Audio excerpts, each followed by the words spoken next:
I'm Jody, the mom. And I'm Dr. Bahr, the doc. And this is Mom and Doc Talk, where we talk all things healing pans and pandas. We bring together the mom experience and the doc expertise to give you the information and tools you need to help make the next right decision to get your child back. Let's dive in. Hi, everybody, and welcome back to Mom and Doc Talk. We have another of our episodes on the homeopathic healing series that we're going to share with you today. And we're here today to talk about tics. So we are joined by Jody as always, but Chrissie, a member of our team, is joining us as well, just so we can get a little bit more from the mom perspective and the personal experience. Because as I share in this series, we're giving you an overview of how we see healing happen in general and some examples from real life, but it's not going to be that way for everybody. So you could be on the faster end or on the slower end. You could have a fully different pattern that's going to be influenced by a whole lot of things, including any medications you're taking, how long you've been dealing with it, things that are happening in your life, in the environment, in your circumstances in your life. Things like puberty can have an impact.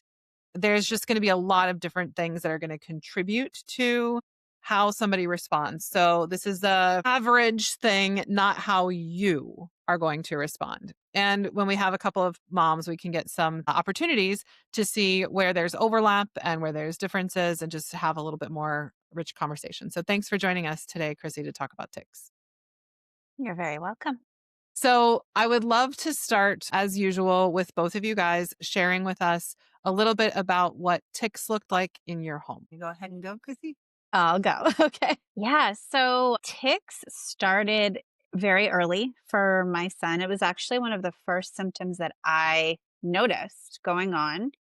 Although in hindsight, I can see that there was, things happening before that. But I feel like the tics they started around age 3 or 4 for him. And it was like the one symptom that it's like either you have a tic or you don't. Like, obviously something's wrong. Like, kids don't just tic for fun. And so when he first started having tics, it was a simple, like, blinking, winking type of tic. And he didn't even realize he was doing it. He was just playing and I was noticing it. But it would kind of come and go in the beginning. And as we know with PANS, eventually as the condition starts to get more complex and worse, tics get worse, tics get more frequent, new tics come about. He had some vocal tics, sniffing, throat clearing, things like that. And so not early on, but within probably the first couple years of me seeing it, I did start to notice a pattern with his tics that they would come and go when he was sick,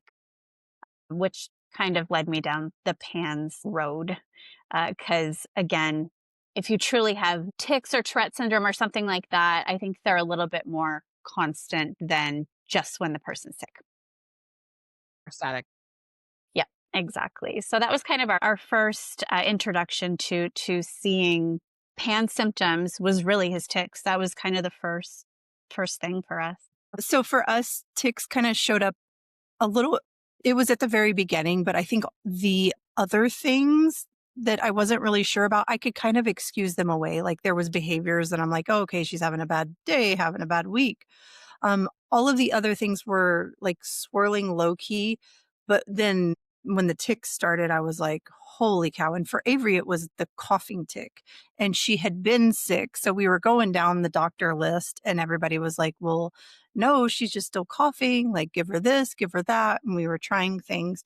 And I think it was the first round of antibiotics that she took and the tic completely went away. And I was like, that was interesting. And also, heck yeah, we're done with PANS. We're out of here. But then she got off the antibiotics and it like all of the things came back. But the tics came back with like, I don't even know what it was next, but this is kind of the pattern we went through where we would get on antibiotics or something. And then the second we would get off, it would come back. But each time it was a little bit worse. And there was just a point somewhere in there where it was like, there were so many tics. There was nose scrunching, there was coughing, there was humming, there was pulling her chin backwards, there was finger sniffing, there was so many. And I I know the tick that like specifically got my husband's attention and was the first time where he was willing to accept that there was things going on outside of her control was every step that she would take, one of her legs would kick out to the side and she couldn't walk anywhere without that leg kicking out to the side. So it was like for her, just like in the first 6 months, they just kept showing up in different forms. And it was pretty alarming because I mean, like every once in a while, as I'm looking back at old pictures with them, I'll run into old videos and it's hard to watch because there were times where it was her whole body was going and there was no control of it. So it's tough. So thanks for sharing what it looked like for your families. So for some people, tics are the first thing that they see. And that I think is one of the ways that PANS can get dismissed easy for especially younger kids because tics can be transient. So yes, no kid is just ticking for fun necessarily, but they can absolutely be transient and never come back with any inflammatory component. There also can be kids just start having sometimes it is kind of fun where there's repetitive looking movements, but it's not, they're just playing with they're learning how to control different motor skills, right? So that's one of the places where it can absolutely get dismissed. And so one of the things that we see a lot of times with PANS and PANDAS is that we see tics come on with a vengeance when they do, when they're present. Usually they are coming on with a lot more intensity. So we've talked about this on other episodes. One of the ways that you can kind of differentiate between Tourette's and other tic disorders and PANS or PANDAS is that the tics start more complex in PANS or PANDAS than they do in Tourette's and other tic disorders. Tourette's and other tic disorders start simple and PANS and PANDAS gets more complex. So you're going to be dealing with like a whole lot of movements potentially all at once, and they are going to change over time. So you both mentioned evolving nature of the tics and how they were presenting. And so one of the things that's most important to share about the healing process with homeopathy is it is not a force field that once you start homeopathy, it is stopped and nothing else will ever happen. You will just have this where you're at right now is the worst case scenario and then moving backwards through symptoms and improving. It does not mean that you will never see a new tic show up. Tics will probably continue to change. Doesn't mean the tics will never get worse. Sometimes they do, not just from an aggravation, but because the condition is not to its fullest expression yet. And so if it's a condition that is going to progress, homeopathy, as it's not a suppressive or palliative therapy, it's a healing therapy. Sometimes you're going to see some mild progression, sometimes even bigger progression if you're starting on the earlier side of things before you see it fully resolve. We don't know for sure if we're making it so that it's not as intense as it might have been if we hadn't started homeopathy to begin with, because we can't say we're going to split you into two and live in multiple dimensions and see what happens with this one child with no homeopathy and this other child with homeopathy. So we can't possibly know. There's a possibility that we're seeing it be not as bad as it would be, or maybe it is just as bad as it was going to be. And we just need to see the full expression before we start to see some resolution. We can still get relief along the way with homeopathy, though. That said, with homeopathy and healing from PANS and PANDAS, we're generally looking at the things that are the most intense and life-threatening, where the child is feeling like they are in danger, where they are in the fight or flight type of space. That is going to heal faster and earlier than the things that are less severe or less life-threatening. And the reality is, there are many people, honestly, who live a happy life with tics, and it does not interfere once they get to a place of acceptance with them. It can interfere with conversations. I have someone I know who has decided that the medications and everything that he's used to address his tics are not worth the side effects that he has to get is not worth the use of the medications, has not tried homeopathy. So it's sad. Perhaps he would get some relief overall, but he's just decided he's going to deal with the tics and he lets it go. And so our conversations are interrupted because every once in a while he has vocal tics and a full body like shaking sort of tic that it just has to come out when when the urge has built up enough. And so That's the only way it's really interfering. So, but other than that, very happy person, right? Lives a full life. So tics are not something that the body feels like, if this does not get fixed quickly, I am not going to be okay. So we often see tics take a while to heal. I'm not going to lie. It tends to be a stickier symptom in PANDAS that we will see rage heal. We will see intense anxiety. We will see food restriction. We will see self-injurious behaviors. We will see all sorts of other things heal, and the tics are still there. And oh my gosh, is it frustrating? And tics can be so hard, sometimes harder on parents, I think, than on the kids, to just see your kid ticking. Because as you said, Chrissie, it is a visual, undeniable example that something is not 100% with your kiddo, right? Yeah. So I'm going to pause with my talking and let you guys jump back in to share a little bit about what your healing journey was like and how tics evolved over time for your kids. Yeah. So I feel like I knew this going in because tics were kind of his first symptom, his worst symptom, his I just knew that it would take time. And so I think my expectation, although, tics are hard for him, for me to see and all the things we talked about, I knew it would take time. And it did exactly how you explained, kind of waxing, waning, becoming less frequent over time. So eventually kind of just spending more time in a place where we didn't have the tics. And I'm talking, a year into treatment to homeopathy, and then eventually just less and less and less. And he doesn't really have tics anymore, where I don't even remember the last time I've seen a tic with him. It's been a very long time, but it definitely took us time to get there. And I feel like during the journey, the one thing that I appreciated about the tics was that it was a very sure sign if we were headed in the right direction with a remedy or not, right? Because some other symptoms can be a little hard with a kid to even track behavior stuff, Mm-hmm. things that might be age appropriate in the first place and that type of thing. But again, a tic is either there or it's not there. And so I could appreciate that part of it, was that it led the way, kind of, in a sense. But yeah, that was kind of our journey. I feel like I went into it opposite of you, Chrissie. Like I did not go in with the right expectations. And this is likely because I came to homeopathy very, very like back when not a lot of people were talking about homeopathy, but man, I came in not understanding homeopathy, like just ready for homeopathy to get rid of the tics. Like they're going to be done. They weren't. It it took a good deal of time. And for in the beginning, whenever I first started, because I think it was like maybe like in the like a month and a half, 2 months in, was when I started seeing a little bit of shifting with tics, and I was like, oh heck yeah, like we're on our way, we're almost back to like we're gonna get rid of them. But then they just kept going back and forth and back. I mean, they would get better and then they would get worse again, and then they would get better, worse again.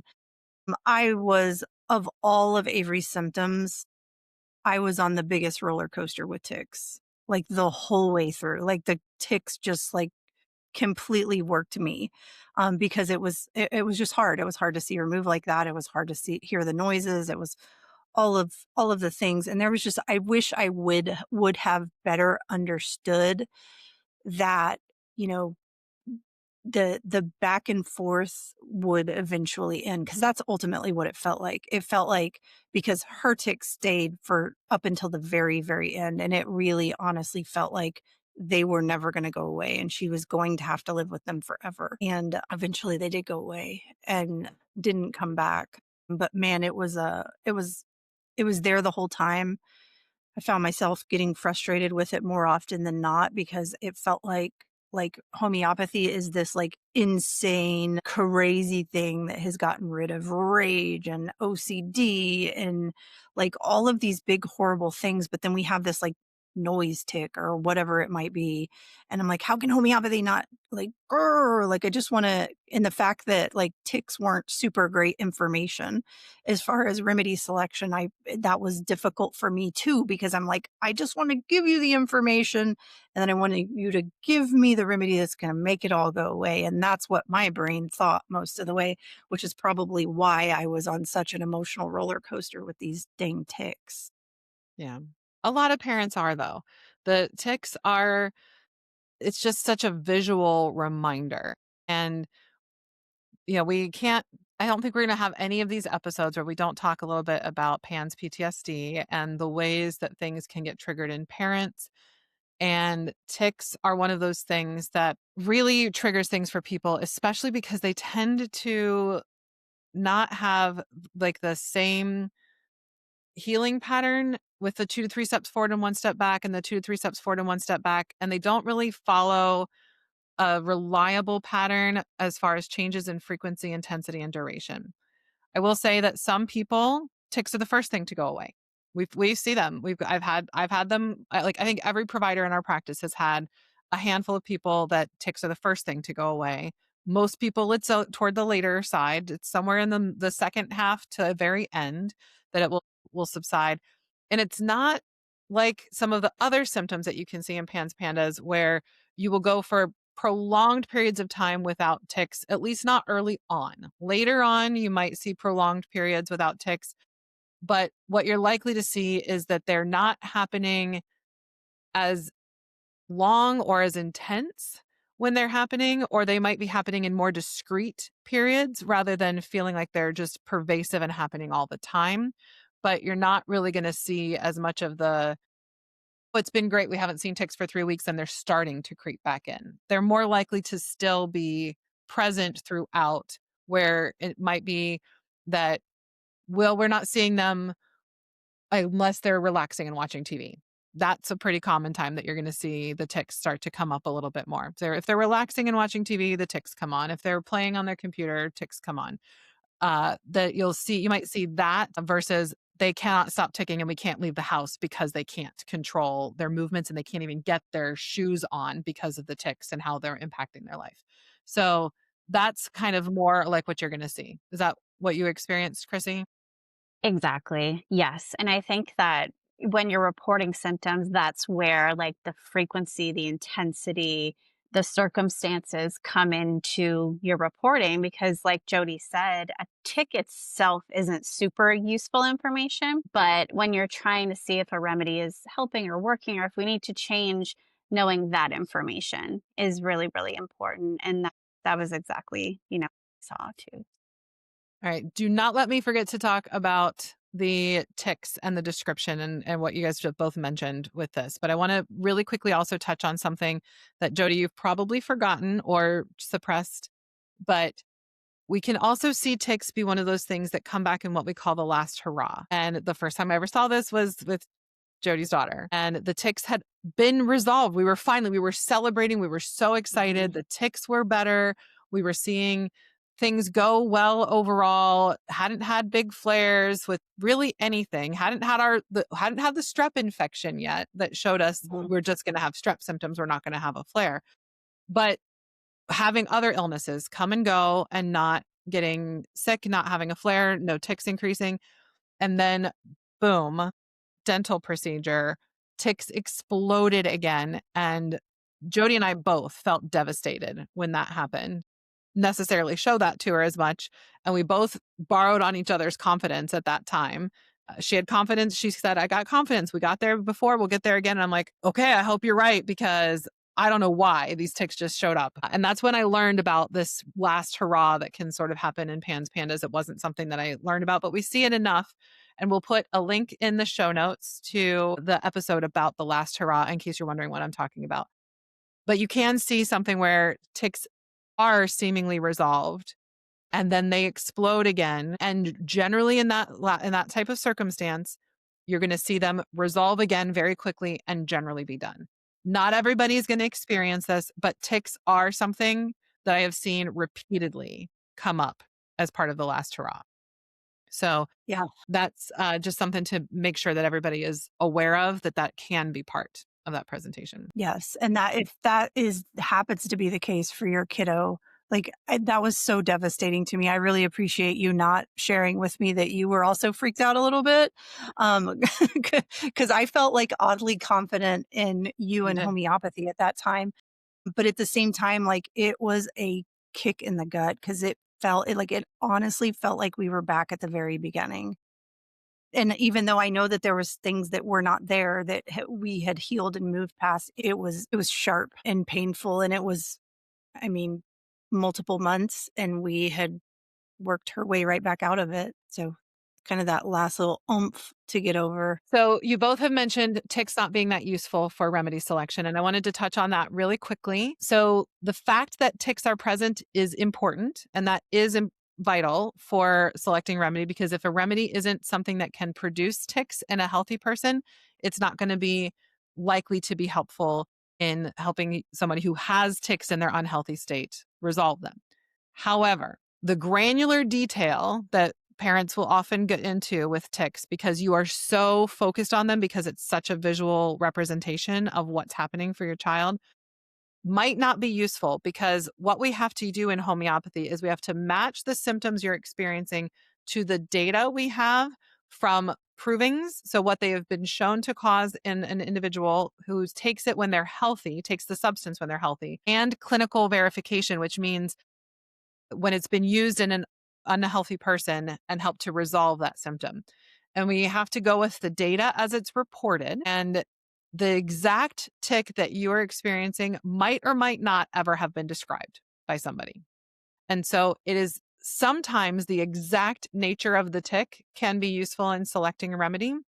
And sometimes it is not, because that exact movement that you are describing has not been described by somebody in the provings. It doesn't mean that your tic will be there forever. It just means it hasn't been recorded in the historical literature and all of the information that we use to select a remedy. So it is still worthwhile to share what you're seeing with your provider, because you might have one of those tics that is, okay, let's, target in on this specific movement because I know this specific movement is in the materia medica. But it also might be that they say, okay, that's great. Let's just talk about tics in general. Okay. And when you're reviewing tics with your provider, you're probably going to look at how are tics overall, because a change in presentation of the tics could be useful if you see a new tic showing up to make sure you describe it, or one of the tics that you've had has fallen off. It's also useful to share. However, neither of those things mean that the tics are better or worse, right? It's just a change in presentation, and tics by their nature fluctuate and change over time. And so you could see a new tic show up. It does not mean you are worse. It just means the tic has shifted, right? Yeah. Chrissie, I And feel like that's you got and something that's to hard. It's hard to take. Like, that's hard to hear, for a parent, because it always feels worse. And like, we're getting worse, we're getting worse. And we have, such a bleeding heart for our kids. And when they're young, kids are cruel. And so tics are one of those things. It's just hard to send them out into the world this way. And so it's just a tough symptom. It is. And to see tics change and come back and go away, and it's like, yay, and then they're back again. And it's disheartening, but it is part of the process. It's part of the process. You can recover. I think that's an important thing. Like, Absolutely. it's hard to Absolutely. stick with it, but you can get to a place where you are recovered, and you're not like the person I know who is in his 50s or 60s or 70s, maybe even at this point, and has had to make the decision that I'm just going to live my life with this. Exactly. Yes, there is another side to all of this. And I mean, it feels very good to literally have never thought about tics for like months and months, like until this conversation. Like that's where you can get to. So Yeah. I feel like I've heard you, Dr. Bahr, say so many times that like homeopathy is not a force field. It's not going to come and shut everything down. It's not going to like just end everything. I know this. I'm sure about this, but even me right now with my younger daughter, she did have some tics whenever she was younger, a little bit. She's really had them show up like all of a sudden. And it still feels like such a punch in the gut, even though I know like these tics right now are showing her provider something, like they're part of the whole. And even though they're not like the grandest indicator, they're part of her susceptibility. And I want to deal with all of it right now. Like I want to get this taken care of. So it's tough whenever that stuff shows up later, but homeopathy can still take care of it. An important thing to remember as well is that you might see tics show up when tics were never present. Okay, I know that wasn't the case for either of you, though, Jody, it was kind of the case for you. If you had started homeopathy early, if you had another child who had PANS and you'd had the signs, oh, maybe this is what's going on with Avery, perhaps you would have started homeopathy early and you would have been in the case where tics would have shown up. So you might be in a place where things start to improve and you're seeing things get better with your primary concerns. And then boom, tics show up and you've never seen a tic before. This is not a cause for alarm. It doesn't mean that the remedy caused it, because a remedy will never cause something that your body is not already susceptible to getting. So even in provings are not the exact same across the board because it still is what you're susceptible to. If you think about a proving as something like side effects from medications, not every human gets all of the side effects that are possible. You get the ones that your body is more susceptible to. So anything that arrives is part of your overall susceptibility. And as Jody was saying, it is related to information that your provider needs to be able to get the next remedy to help along the way. We also need to remember that when we're dealing with PANS PANDAS and all of the things that we said earlier that are going to recover first because they are more dangerous, they are more likely to put the body at risk. Tics is lower on the field for that. And it could be that whatever was contributing to the eventual progression or presentation of tics was covered up by something else. So you might not have ever seen the tics because the urge to move the body was instead put into violence, right? So maybe violence is resolving and tics start to show up, and maybe tics was actually underlying the violence. And the violence was essentially a tic that was a bigger expression of it, that they had to move their body and it was felt so hard that they were hitting instead of just a twitch or a mild movement. Does that make sense? Yeah, that's Yeah. very interesting too. Yeah. So we have to sometimes look at when things show up, they can look like they are a new presentation or more severe, or this thing was getting better, but now this other thing that was mild before is getting worse. That's just showing you that you're at a less concerning stage, that this symptom has more freedom to roam because other symptoms have cleared up and been removed. And now this other part that's less life threatening is able to have free reign on what it's going to do. And it's also going to get more attention, because if you're trying to juggle as a parent all the things with OCD that's controlling you, rage that's out of control, anxiety, sleep, never being able to leave access to a bathroom for more than 20 minutes, all these different things that can come up with PANS PANDAS. If you got, 10 symptoms and 6 of them are resolved, you're going to also have more capacity for attention to those things as well. Right. And the longer you're dealing with PANS PANDAS, the more your own PTSD is going to come up and the more you're going to be triggered by things. And I will even sometimes see parents worry as they are close to recovery or they're not seeing a lot of tics. They're on such high alert for tics and movements that if their kid blinks too many times in a row while they're doing something, that it's like, oh my gosh, is this a tic? And it's like panic mode. Okay, Chrissie. Yeah. Been there. Been there. Yes. Hyper focus on, because I'm looking for it, right? Like it's like I'm like locked in looking for it and seeing things that aren't things. And I've learned to chill when it comes to Yeah. that. So that's just something to be alert for, is that what you might be seeing could be something that if you would never have drawn attention to it, if you didn't have a diagnosis of PANS or PANDAS, it's probably not something you need to be worried about. You can mention it, but maybe don't let yourself get to where Chrissie has gotten with getting worked up over something that you never would have even noticed if you didn't have PANS or PANDAS in your past. Every single one of these episodes, like I don't think I'm going to be able to get out of one of these episodes without talking about parents healing themselves, because this is like, tics is another one too, especially if you're moving through a longer period of time with something that is triggering you. For my husband, tics to him are a little bit more triggering to him. I have also been in that same space where sound tics, because I am still a sound sensitive kiddo, I really, really struggle sometimes with the sounds and the constant no breaking from it. And homeopathy really just like, it kind of changes it for like, it doesn't change anything that's going on around me, but my ability to stay above what's going on and not get like pulled into frustration or anger or just however I do it wrong sometimes. I just know I do it wrong sometimes. And going through my own healing, which I didn't do with Avery, but I am doing, with my younger one, my own healing is like absolutely like super important while she's still going through these tics and some of the stuff that triggers me. And same with my husband too. Over time, it becomes less triggering. Yeah. And obviously, tics are not something like we will talk about in some of the other episodes where your own similar reaction to your kid can escalate their reactions to things. It's not like you're starting to tick and so your kid's ticking because you're ticking or anything like that.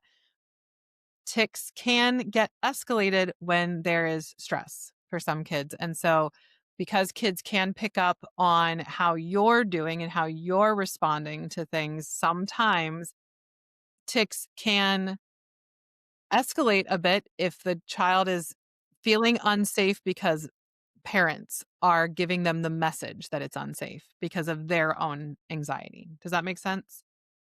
So, Absolutely. tics are a little bit less susceptible to that than the other symptoms. So if that's the main thing going on, I wouldn't worry about it as much unless you do notice a correlation that when I am stressed, my child is having more tics. That might be something to just pay attention to. It is, like I said, a little bit less common for the parent child interaction to be part of the trigger and part of the spiral with tics than some of the other symptoms. But it still can happen. So I guess it's important to mention. So I'm glad you did bring it up, Jody. I thought this was going to be the one where we're not talking about it because there's less of the dynamic, but it there still can have that happen. All right. I think those are the main things I wanted to share about tics. So we're always going to, again, be looking for changes in frequency, intensity, and duration. Probably not going to see as much of the clear 2 to 3 steps forward and 1 step back and 2 to 3 steps forward and 1 step back as you will with some of the other symptoms. You're probably going to be a little bit more persistent for longer, then start to head more into the 2 to 3 steps forward and 1 step back. And you might have big flares, and it does not mean things are going to change. You might have changes in how they present. And that does not mean that things are not working or that this is just something that you're stuck with. It doesn't mean things are getting worse. It's just part of the nature of how it goes. Anything else that we need to make sure we in our final summary? That I can think of. Okay. Reporting what you see, patience. They do eventually go away. Yes. Yeah. With patience and persistence, make sure you note what you're seeing, but don't hyper focus on what you're seeing either, because sometimes that hyper focus can make it feel worse to you and it might not be actually beneficial to your provider. But if you're unsure when it comes to tics, you can ask them for clarification on what you need to be providing, what information is really beneficial or not. All right. I think that's it for tics for today. Thank you for joining us, Chrissie, and sharing your experience. I know we're going to have you back for another one of these episodes to share as well. So we're looking forward to having you back, and we'll talk to everybody next time. Take care, guys. Bye. We hope you found this episode helpful, hopeful, and inspiring. We would love to connect with you on social media and have you as part of our amazing community.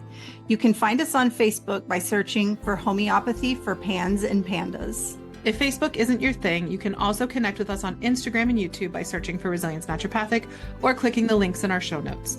You can also visit our website, resiliencenaturopathic.com. As always, we value your partnership in advocacy and education. Your support through following, sharing, rating, and reviewing our podcast is crucial in our mission to teach the world about PANS, PANDAS, and homeopathy. So if you found this podcast helpful, please leave us a review. Together, we are making a difference. And finally, this podcast really is for you. Your questions and feedback help us make sure we are answering the right questions so you can feel confident making the next right step for your kids. Send us your questions or request guests by emailing us at podcast@resiliencenaturopathic.com, also linked in the show notes.